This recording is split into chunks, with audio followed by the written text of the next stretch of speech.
Halo semuanya, Assalamualaikum warahmatullahi wabarakatuh. Perkenalkan, nama saya Rika Wijaya. Saya dari STKIP Kusuma Negara Jakarta dengan NPM 2017-86023 Pendidikan Guru Sekolah Dasar. Apa kabar kalian semua? Semoga selalu dalam keadaan sehat, tetap semangat, dan selalu ceria ya. Jangan lupa untuk selalu jaga imun dan selalu menerapkan 3M. Apa itu 3M? Yang pertama, memakai masker, mencuci tangan, dan selalu menjaga jarak dengan orang minimal 1 meter. Agar kita memutus tali rantai persebaran virus yang sedang melanda dunia atau yang biasa kita kenal sebagai virus corona. Oke, hari ini kita akan belajar tema 8. Lingkungan sahabat kita. Subtema 1. Manusia dan lingkungan. Dan pembelajaran ke-4. Oke, sebelum kita memasuki materi, adapun tujuan pembelajaran kita pada hari ini adalah yang pertama, peserta didik mampu menjelaskan jenis-jenis usaha masyarakat dalam bentuk peta pikiran. Yang kedua, peserta didik dapat mengidentifikasi keragaman sosial di lingkungan sekitarnya berdasarkan jenis usaha. Yang ketiga, peserta didik dapat menyatakan sikapnya terhadap keragaman jenis usaha dari keluarga teman-teman sekelasnya. Mari kita belajar dengan semangat ya. Oke, masih ingatkah kalian dengan pembelajaran sebelumnya? Semua kegiatan usaha ini disebut. Mari kita lihat sama-sama ya. Yang pertama ada pertanian. Yang kedua ada perhutanan. Yang ketiga ada peternakan. Yang keempat, yang terakhir apa? Ada perikanan. Oke, semuanya masuk ke dalam usaha di bidang agraris. Usaha di bidang agraris adalah salah satu usaha yang mengelola atau memanfaatkan sumber daya alam. Lalu, adakah kegiatan usaha lainnya atau selain di bidang agraris? Yuk, kita baca dan kita simak. Jenis usaha masyarakat Indonesia. Sebagian besar masyarakat Indonesia memiliki usaha yang bergerak di bidang pertanian. Selain pertanian, ada bermacam-macam jenis usaha masyarakat Indonesia.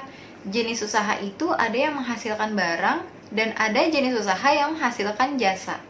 Berikut beberapa jenis usaha selain pertanian. Yang pertama, ada perindustrian.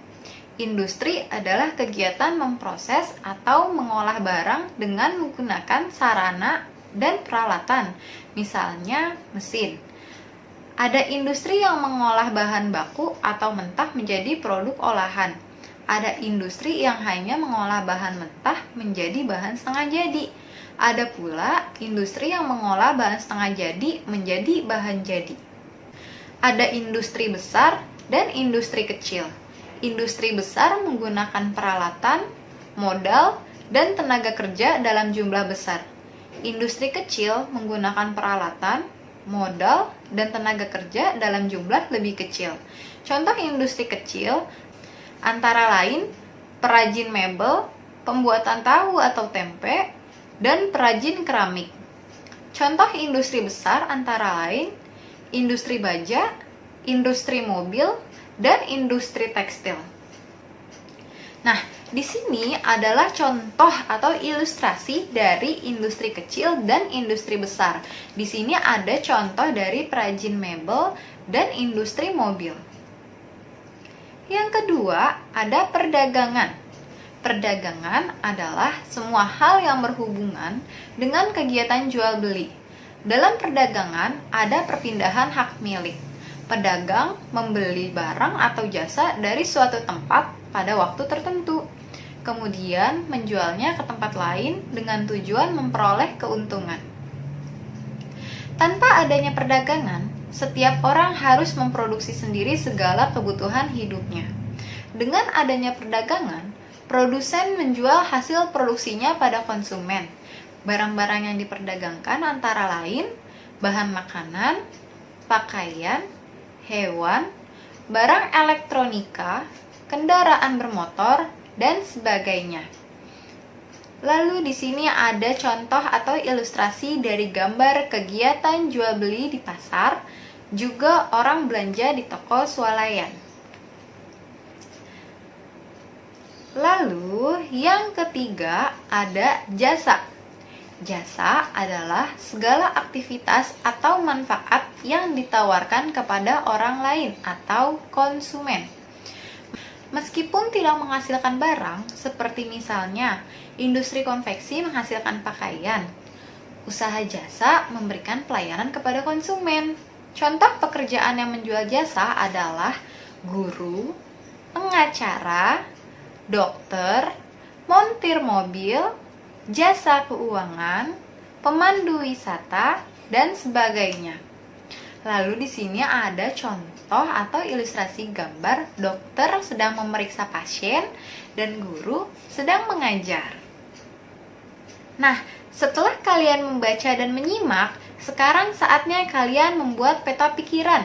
Buatlah peta pikiran seperti berikut ini. Jenis usaha masyarakat Indonesia. Jika kalian sudah membaca dan menyimak, kalian bisa menjawab pengertian dan ciri-ciri dari perindustrian, perdagangan, dan jasa. Lalu selanjutnya, ada jenis usaha di sini. Usaha itu ada 2 jenis yang dijual. Yang pertama adalah jasa. Di sini ada contohnya, yaitu guru dan polisi. Ya. Lalu selanjutnya, ada jenis usaha yang kedua, yaitu barang. Apa saja? Yang pertama ada pedagang bakso, yang kedua ada toko yang menjual alat tulis. Tadi kan sudah dijelaskan jenis-jenis usaha masyarakat Indonesia. Ada perindustrian, perdagangan, jasa, ya. Coba ya, sekarang kalian lihat usaha apakah ini? Gambar tersebut berprofesi sebagai apa itu? Ya, betul, dokter. Dokter termasuk jenis usaha di bidang jasa ya. Manfaatnya adalah sebagai pelayanan kesehatan. Nah, keluarga atau tetangga kalian pasti memiliki usaha. Karena sudah mendapat contoh, jadi kalian bisa teruskan sampai nomor 10 ya. Di sini sudah disontohkan sama Edo. Selanjutnya, hitunglah jumlah jenis usaha yang sudah diidentifikasi. Tulis dalam bentuk tabel dan jawablah pertanyaan berikut ini. Yang pertama, ada jenis usaha apa yang paling sedikit? Yang kedua, jenis usaha apa yang paling banyak? Dan yang ketiga, apa kesimpulannya? Lalu, dari kegiatan di atas, kamu mengetahui keragaman sosial di tempat tinggalmu, yaitu keragaman jenis usaha yang dilakukan oleh warga atau masyarakat. Bagaimana sikapmu atas keragaman tersebut? Tulislah dalam tabel berikut. Sikapku terhadap keragaman jenis usaha warga masyarakat di sekitarku adalah, kalian harus apa nih? Kalian bagaimana? Yeay, kalian hebat! Sudah mengikuti pembelajaran hari ini dengan semangat. Semoga pembelajaran hari ini dapat bermanfaat ya. Sampai bertemu di video selanjutnya. Wassalamualaikum warahmatullahi wabarakatuh.